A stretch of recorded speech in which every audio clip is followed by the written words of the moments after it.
Welcome to American Black Journal. I'm Stephen Henderson. As Detroit continues its economic recovery, a new report indicates women of color don't feel included in the city's redevelopment. The report is called I Dream Detroit, the voice and vision of women of color on Detroit's future. Nearly 500 Black, Latina, Arab, American Indian, and Asian women were surveyed by the Institute for Policy Studies.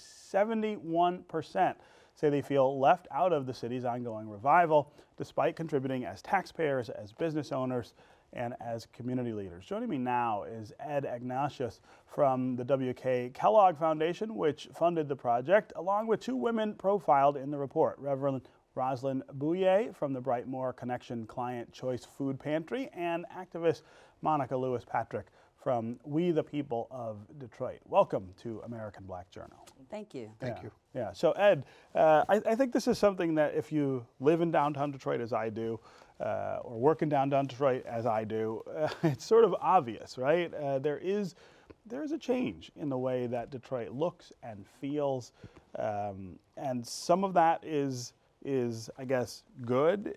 Some of that, as this report points out, is bad and exclusionary. I want you to talk a little about how we separate those things, how we look at the things that are going on that we all want to happen in Detroit, but how do we sort of incorporate people who are being pushed out of it? Well, you know, our founder at the W.K. Kellogg Foundation really set a tone early on, because he really feels, and he's long passed away, but he established a strong belief that the community really has the solutions to solve its own problems. And you don't need somebody coming in and sometimes you need resources, and sometimes you may need some experts to back up the community's concerns, but that the community really has the answers. And so through cooperative action, we can sometimes find much better solutions than if somebody imposes it. And we really believe that that community inclusion is absolutely essential to the future of Detroit. It's essential to the future of its shape and what it looks like. It's essential to retaining the DNA that makes Detroit special, while at the same time helping more jobs, helping more families, helping it to be the family place it always has been and should continue to get back to.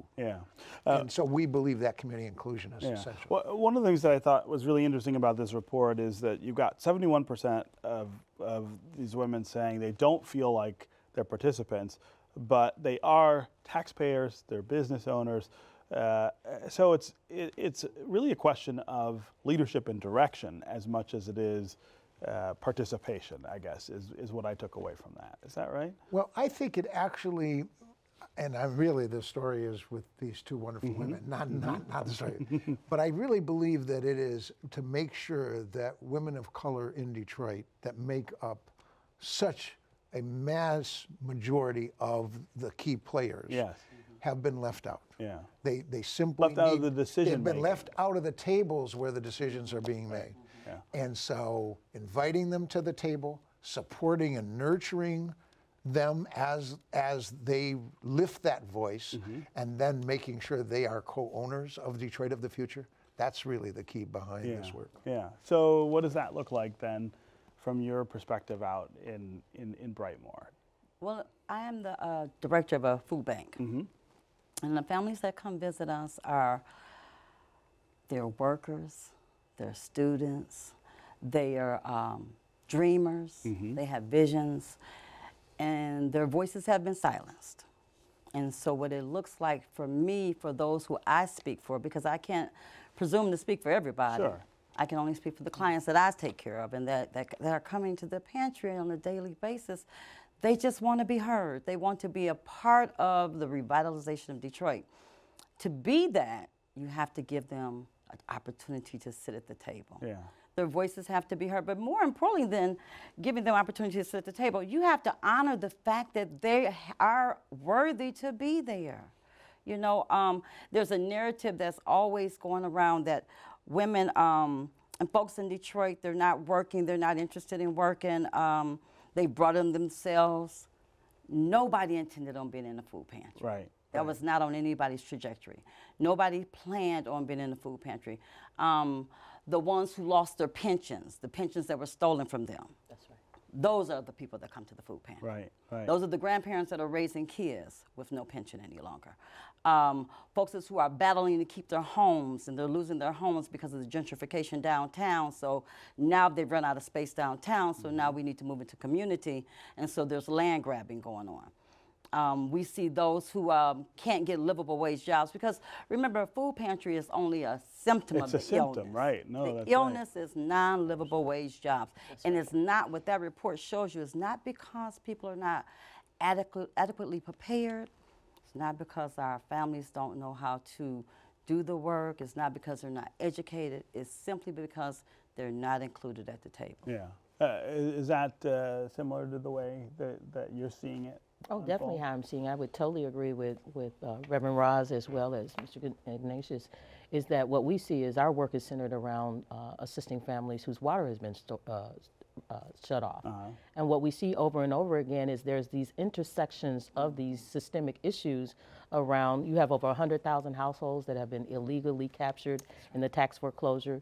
You have over 100,000 households that have been, the water has been shut off, and now you have, because of under the bankruptcy, you had our water department actually left out of that and then restructured into the Great Lakes Water Authority. You actually have private entities controlling public dollars, and private interests don't have to respond to the demands of the public. And so many of the women that we represent are women that are heading up, 60% of the households are headed up by women of color in this city. 70% of the people that work in the city don't live in the city, so there's a basic tax drain on the city of Detroit. We also know that over 40% of the population is living at or below the poverty line. And so knowing those demographics and then not embracing something such as a water affordability plan, which we know in Philadelphia they've actually implemented, and it's actually, they're seeing a reduction in blight. So even the blight narrative that we have, that we've got to tear down everything, remove everything, what we find is that that is not the best strategy for being able to build a city. And if you don't ensure that the most vulnerable population of your city has just basic needs. One of the things that we found out most recently, we've been working for 2.5 years with Global Health Initiative at Henry Ford. And we were telling them in 2015 that there would be a major health impact to the city if they continued to shut off water. But of course, what we found is that when the arena and all of the business dealings that were going on downtown, Henry Ford made a decision to go with the $2.2 billion that was on the table, as opposed to ensure that the health and welfare of the citizens of Detroit was protected. And so when you have these kinds of polar opposite kinds of perspectives in terms of what's important in the city, then we have no other choice but to deputize ourselves in this moment and to demand that we're heard. Not only do they dream Detroit downtown, but we also dream Detroit in the neighborhood. And I'd like to say this real fast. As Monica points out, the Detroit downtown is not inclusive of us. When you look at the numbers, I can't give you the ratio of restaurants that's been open downtown, but by that same token, that's how many food pantries are opening up. That's problematic. You've got this real dichotomy unfolding, this gulf between what's happening in one place and another. So Ed, I'm curious, you know, the Kellogg Foundation is heavily invested in trying to right some of these wrongs, not just here, but all over the country. What are some of the things you think need to change to make this report not so poignant?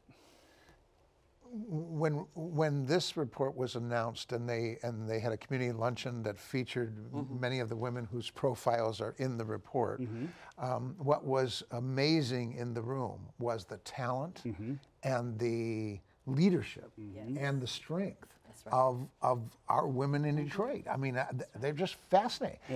Yes, many of them had households.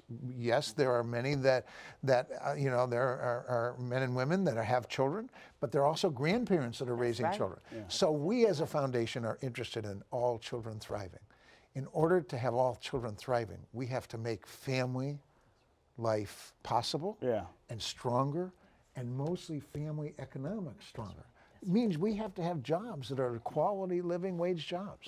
And so that's really, I think that, and then helping our children get to 3rd grade and be reading ready, Right. helping families to prepare their children to But be reading you know, I always ask, what's the lever you want us to pull? What's the lever we need to pull now that gets us to that later? I know it's a tough question, but Well, I mean, I really believe that Kellogg and our belief in 2 things cut across all of our work, and those are the levers. Number 1 is inclusion. yeah, Right. We have to have, we have to see in Detroit, and we are trying to do this in a number of places around the country, where our vulnerable families are at the table, Are more- part of are the more part of- co-decision making, Right. That's part of the inclusion. This is not about pulling a wonderfully successful one person and having them speak for the community. Right. We This have is to about have getting- all of that yeah. kind of inclusion. Yeah. And then the second thing is we also have to have a vision of racial equity. Right. We believe that racial equity in the long run will benefit everyone. And I quote our CEO, our wonderful CEO, LeJune Montgomery Tabron, who is a Detroiter. Yes. Born and raised Detroiter, and has family in Detroit. And she put out a study that said literally it's the business case for racial equity in Michigan. Right. Everybody This will will do help better. everyone. Everybody will make money. All businesses will do better when equity When things are fair. is one of the values. Yeah. So that's the lever. Those are the 2 levers. All right. Well, thank you both, all 3 of you, for being here. Thank you Thank you for for having me. Thank you for having me. Thank you, Stephen.